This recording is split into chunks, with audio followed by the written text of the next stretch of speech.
Todos. Fredinho, obrigada. Já peguei a bola ou a batata quente, né? Espero que os companheiros estejam me escutando bem. Se houver algum problema no som, por favor, me avisem, que agora eu acompanho os comentários de vocês. Sejam bem-vindos a mais uma noite do nosso estudo rápido do livro dos Espíritos.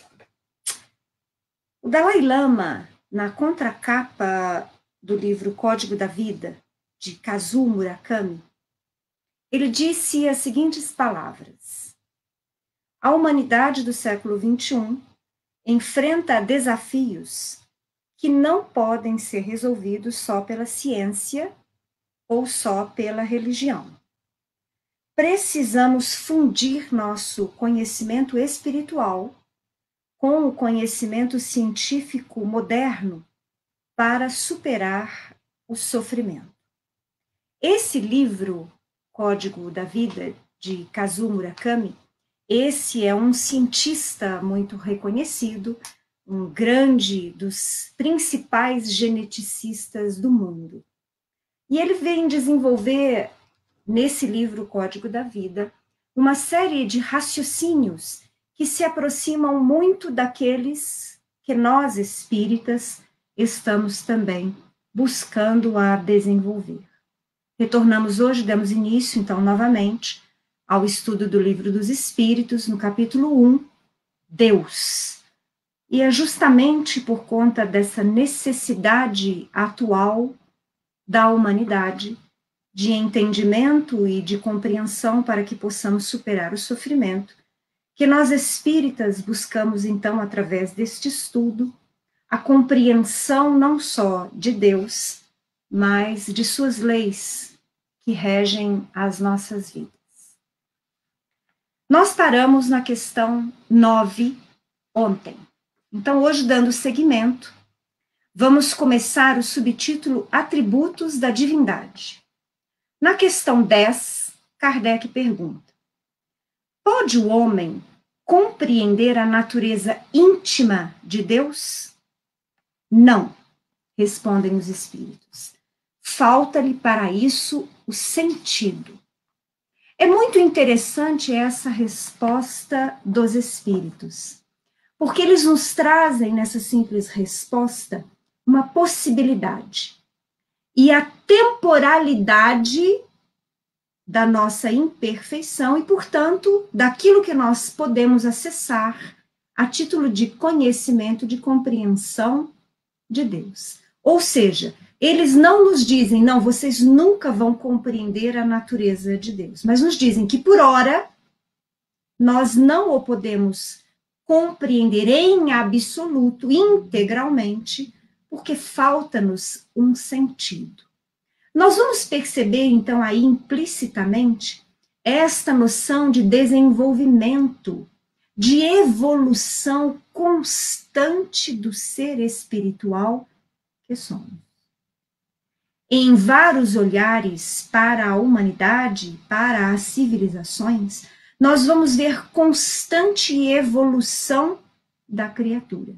Até mesmo no campo da mediunidade, nós espíritas, se fizermos um estudo acerca de como era a mediunidade na antiguidade, ou mesmo no século XIX, quando da codificação, e fizermos essa análise comparativamente com hoje, nós vamos ver progressão, características novas, principalmente nos homens, ou seja, nos médiuns.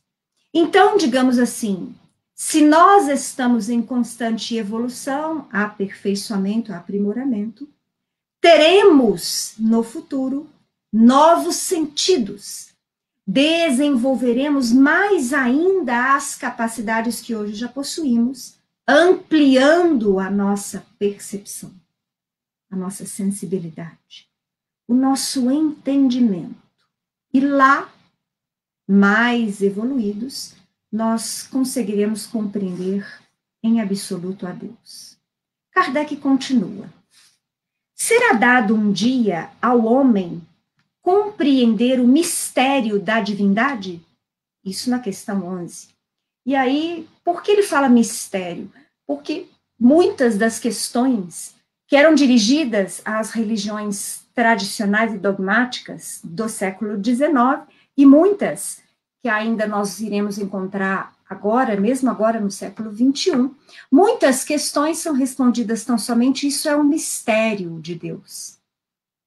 Faltam esclarecimentos, então se resume: isso é um mistério de Deus. Então Kardec quer saber se um dia a gente vai compreender esse mistério, ou esses mistérios relacionados a Deus. E respondem os espíritos: quando não mais tiver o espírito obscurecido pela matéria, quando pela sua perfeição se houver aproximado de Deus, ele o verá e compreenderá. Então, novamente, a perspectiva do tempo.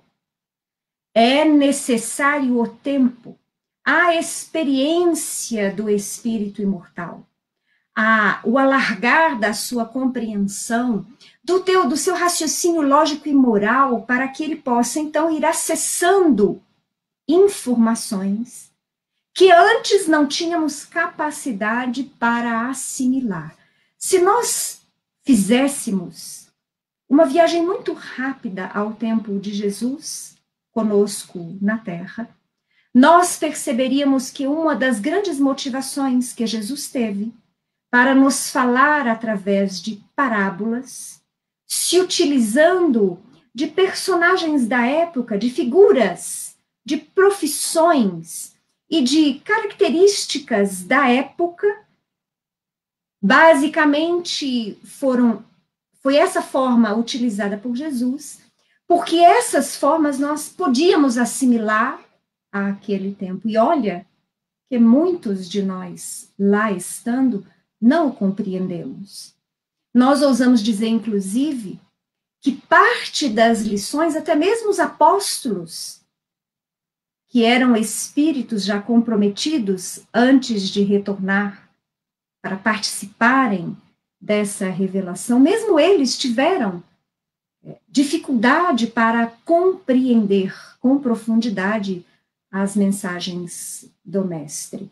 Muitos deles foram compreendendo e desenvolvendo a sua sensibilidade num contínuo de aprendizado após a morte física de Jesus. Então, conosco não seria diferente, né? Nós vamos perceber, por exemplo, o progresso, a evolução, a ampliação de informações de esclarecimentos na própria doutrina que os espíritos nos trazem constantemente, porque ela não cessou. A doutrina espírita não cessou de ser construída. Nós estamos estudando o Livro dos Espíritos, que foi o primeiro livro publicado por Kardec, porque ele é a base, a estrutura de um edifício, mas esse edifício de conhecimentos sobre os espíritos que somos e os mundos em que vivemos, esse edifício ainda está em construção e permanecerá em construção por um tempo que nós não podemos definir, porque nós só podemos compreender relativamente um término do nosso aprendizado quando atingirmos a perfectibilidade relativa, quando já espíritos puros. E aí nós ainda necessitamos de um longo caminho e tempo a percorrer. Então, é a realidade da nossa imperfeição, da nossa inferioridade, da limitação nossa de compreensão, de linguagem. É claro que ela interfere naquilo que os espíritos nos trazem a título de esclarecimento. O próprio Mestre nos disse para não jogarmos, atirarmos pedras aos porcos. Não que nós sejamos porcos, mas da mesma forma que nós não podemos ter um professor universitário ensinando matemática financeira para alunos de CA, ou de maternal, porque eles não entenderiam aquilo que está sendo passado.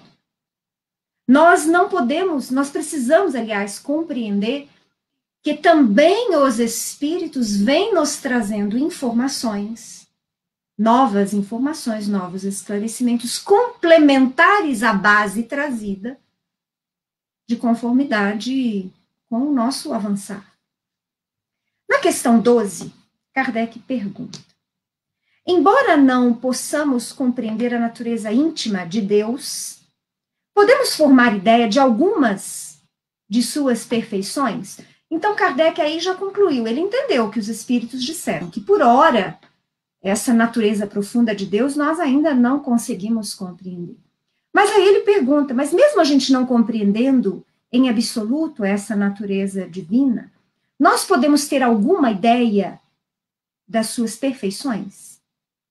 E aí eles respondem: quando dizemos que Deus é eterno, infinito, imutável, imaterial, único, onipotente, soberanamente justo e bom, temos ideia completa dos seus atributos.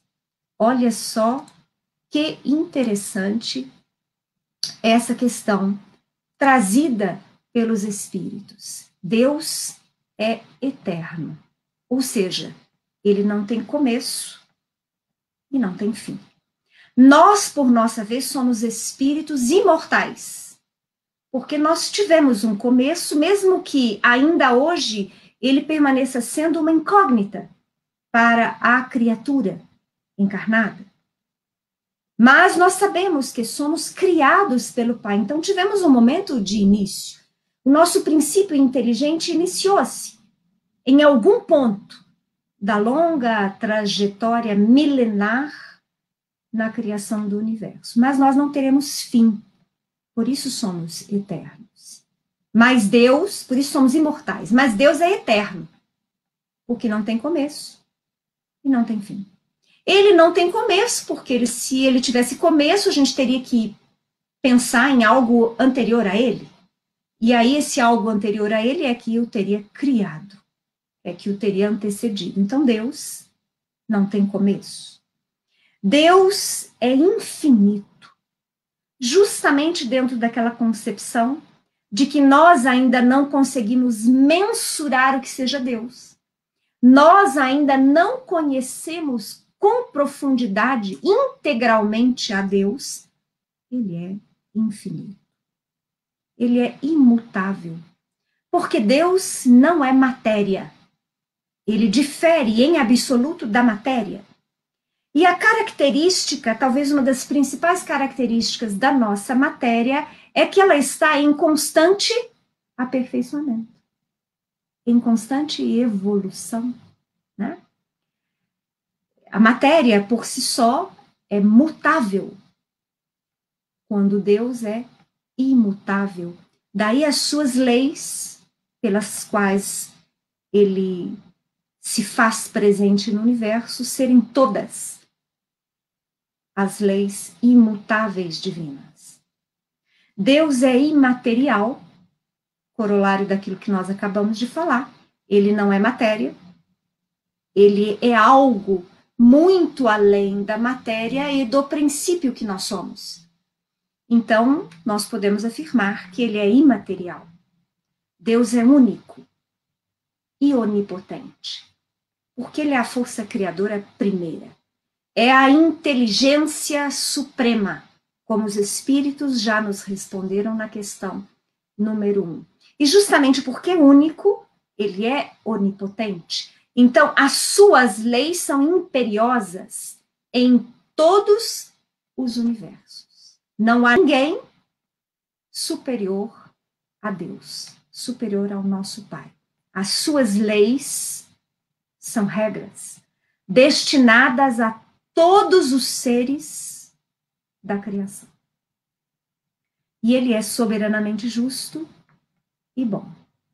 Se nós imaginarmos um ponto que seja de imperfeição, esse Deus não é o Deus. Porque o Deus, inteligência suprema, causa primária de todas as coisas, não pode ter nenhum ponto sequer de desigualdade, de injustiça, de mal, de falta de compaixão e de misericórdia, ou seja, o Senhor, nosso Pai, é perfeito em absoluto. Não existe em absoluto nada nele que denote inferioridade, pequenez, trevas, imperfeição. Isso tudo nós vamos encontrar nos seres por ele criados em desenvolvimento. Mas nele, no Pai, não. Então Deus perdoa sempre. Deus é misericordioso sempre. Deus é justo sempre. Deus ama incondicionalmente a todas as suas criaturas. Indistintamente. Mas a resposta a essa pergunta de Kardec, se Deus era tudo isso, os espíritos respondem: do vosso ponto de vista, sim, porque credes abranger tudo. Olha, mais uma vez, lembra quando eu falei, aula passada, na retrasada, não me recordo, que em várias questões nós perceberíamos que Deus, que os espíritos nos indicam limitações na nossa compreensão e no nosso linguajar, e, consequentemente, limitações na mensagem que eles nos trazem. Então é isso, eles falam assim, do vosso ponto de vista, quer dizer, daquilo que nós sabemos, percebemos e sentimos, bom, desse ponto de vista, é isso mesmo. Deus é tudo isso que Kardec falou. Imutável, infinito, eterno, imaterial, único, onipotente, soberano, bom e justo. Mas existem mais coisas. Mais coisas que Deus é. Mas que fogem, por hora, do nosso ponto de vista. Continuam os espíritos. Sabei, porém, que há coisas que estão acima da inteligência do homem mais inteligente, as quais a vossa linguagem, restrita às vossas ideias e sensações, não tem meios de exprimir. Ou seja, mesmo que os espíritos quisessem nos trazer maiores informações e esclarecimentos sobre características do Pai, as nossas limitações no linguajar, na compreensão, limitariam o recebimento destas informações. Por quê?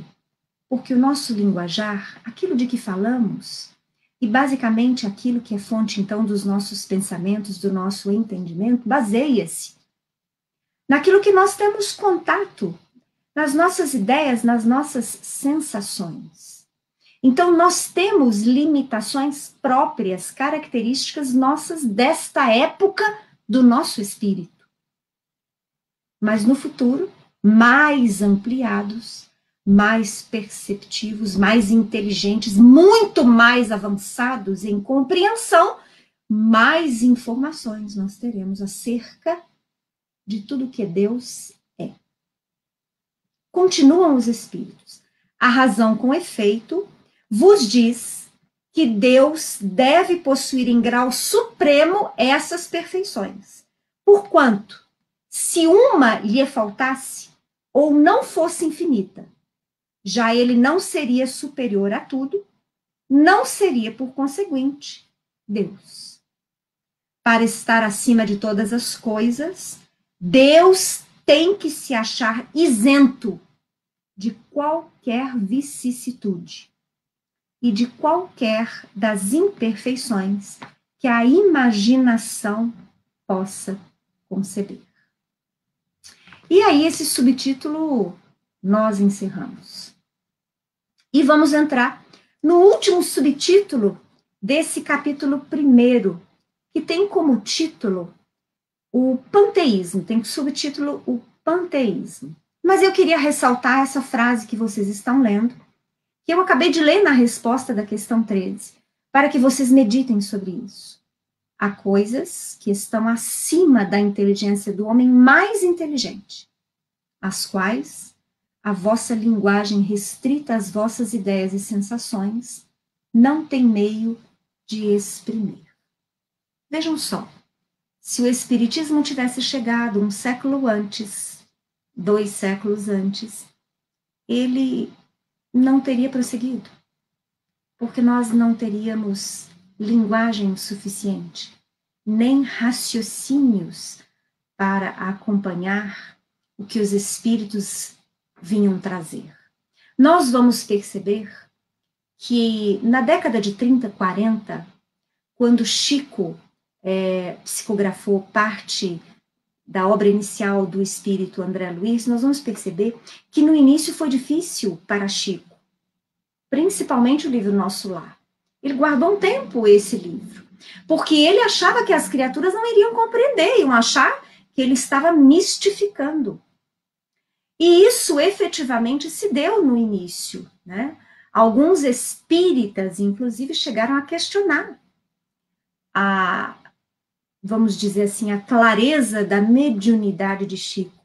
E isso tão somente porque André Luiz vinha trazendo esclarecimentos, novas informações, e que nós percebemos hoje não contradiziam de modo nenhum a obra da codificação.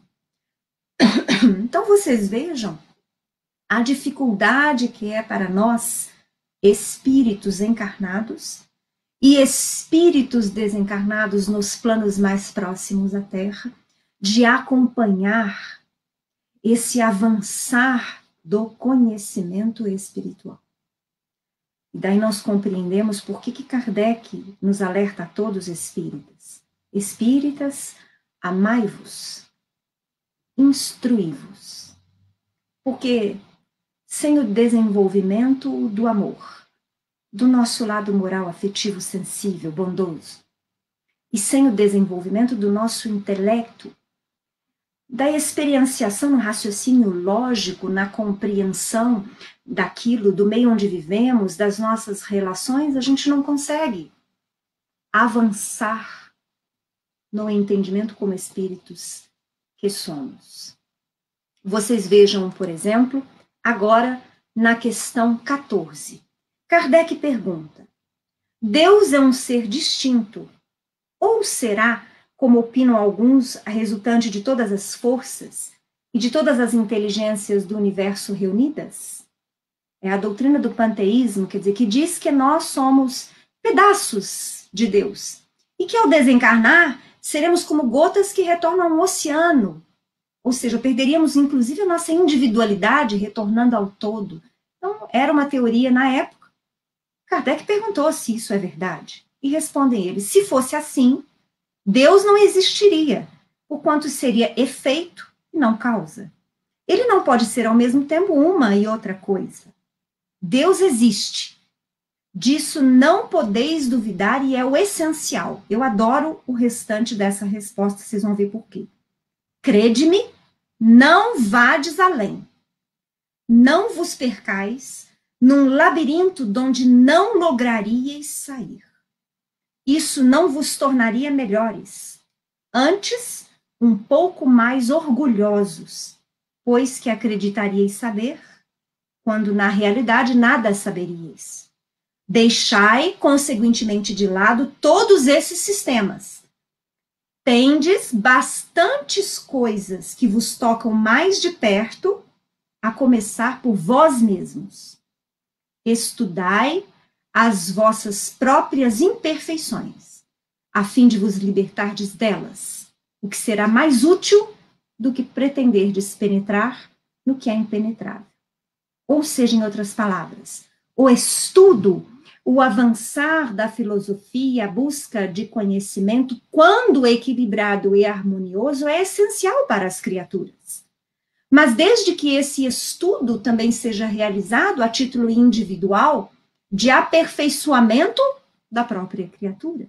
Em outras palavras, os espíritos nos dizem o seguinte: compreendam as suas imperfeições, busquem superar as suas imperfeições, desenvolvam-se, progridam, e junto com este exercício essencial, busquem conhecer a Deus. Entenderam? Porque não tem como conhecer a Deus primeiro, sem enfrentarmos e superarmos as nossas sombras. Essa é que é a realidade. Na questão 15, Kardec pergunta: que se deve pensar da opinião segundo a qual todos os corpos da natureza, todos os seres, todos os globos do universo seriam partes da divindade e constituiriam em conjunto a própria divindade, ou por outra, que se deve pensar da doutrina panteísta? Não podendo fazer-se Deus, o homem quer ao menos ser uma parte de Deus. Ou seja, nos disseram o seguinte: não é assim que as coisas são. Você não é um pedaço de Deus. Você não é uma parte de Deus. Não satisfeito, Kardec ainda pergunta, na questão 16, que é a última deste subtítulo: pretendem os que professam esta doutrina achar nela a demonstração de alguns dos atributos de Deus? Sendo infinitos os mundos, Deus é por isso mesmo infinito. Não havendo vazio ou nada, em parte alguma, Deus está por toda parte. Estando Deus em toda parte, pois que tudo é parte integrante de Deus, ele dá a todos os fenômenos da natureza uma razão de ser inteligente. Que se pode opor a este raciocínio? A razão, dizem eles. Refleti maduramente e vos será difícil reconhecer-lhe o absurdo. Essa é a resposta dos espíritos, bastante simples. E o comentário de Kardec é excelente nessa questão. E vale a pena, inclusive, eu ler alguns trechos para vocês. Diz Kardec: essa doutrina faz de Deus um ser material, que, embora dotado de suprema inteligência, seria em ponto grande o que somos em ponto pequeno. Ou seja, nós somos mutáveis, não é isso? Se nós fôssemos pequenos pedaços de Deus, Deus seria imutável. Então, toda a sua lei, assim como ele, estaria sujeito a modificações. E, consequentemente, o universo, os universos materiais e espirituais, não teriam estabilidade. Nós não encontraríamos a harmonia suprema, a matemática perfeita, né? Nas leis, a imutabilidade das leis que regem o universo. Mas Kardec diz algo muito interessante, que é isso que eu coloquei para vocês aí no banner. Não sabemos tudo o que Deus é, mas sabemos o que ele não pode deixar de ser. O comentário é um pouco mais extenso. E Kardec, ele finaliza dizendo o seguinte: imaginem vocês, que vocês estão num museu, numa galeria de arte. E aí nós paramos diante de um quadro que nós sabemos, tem lá a assinatura, é de Monet, que é um pintor muito famoso francês, da época do Iluminismo. E aí esse quadro Monet, belíssimo, eu quero que vocês imaginem, façam esse caminhar comigo, imaginem, uma paisagem linda, belíssima, os traços lindos daquele pintor. E aí a gente fala assim: nossa, mas que quadro tão lindo. E nós apreciamos a beleza do quadro. Mas, se junto conosco estivesse um perito em arte, profundo conhecedor de obras de arte, principalmente de pintores desta época, ele poderia afirmar: você está vendo este traço, essa cor, esse tipo de expressão? Isso é característico do pintor Monet. Você não vai encontrar o pincel, a movimentação do pincel, como Monet fazia. Você não vai encontrar estes traços em outros autores, e é isto que diferencia um Monet de um Picasso, de um Renoir, de um Rembrandt. Você não vai encontrar, porque cada pintor imprime na sua obra traços que só ele tem. Formas de utilizar as cores, forma de pincelar, forma de expressar, de ver e de transmitir. Deus é assim. Assim como o quadro não é o pintor, mas expressa a genialidade do pintor. Assim como um motor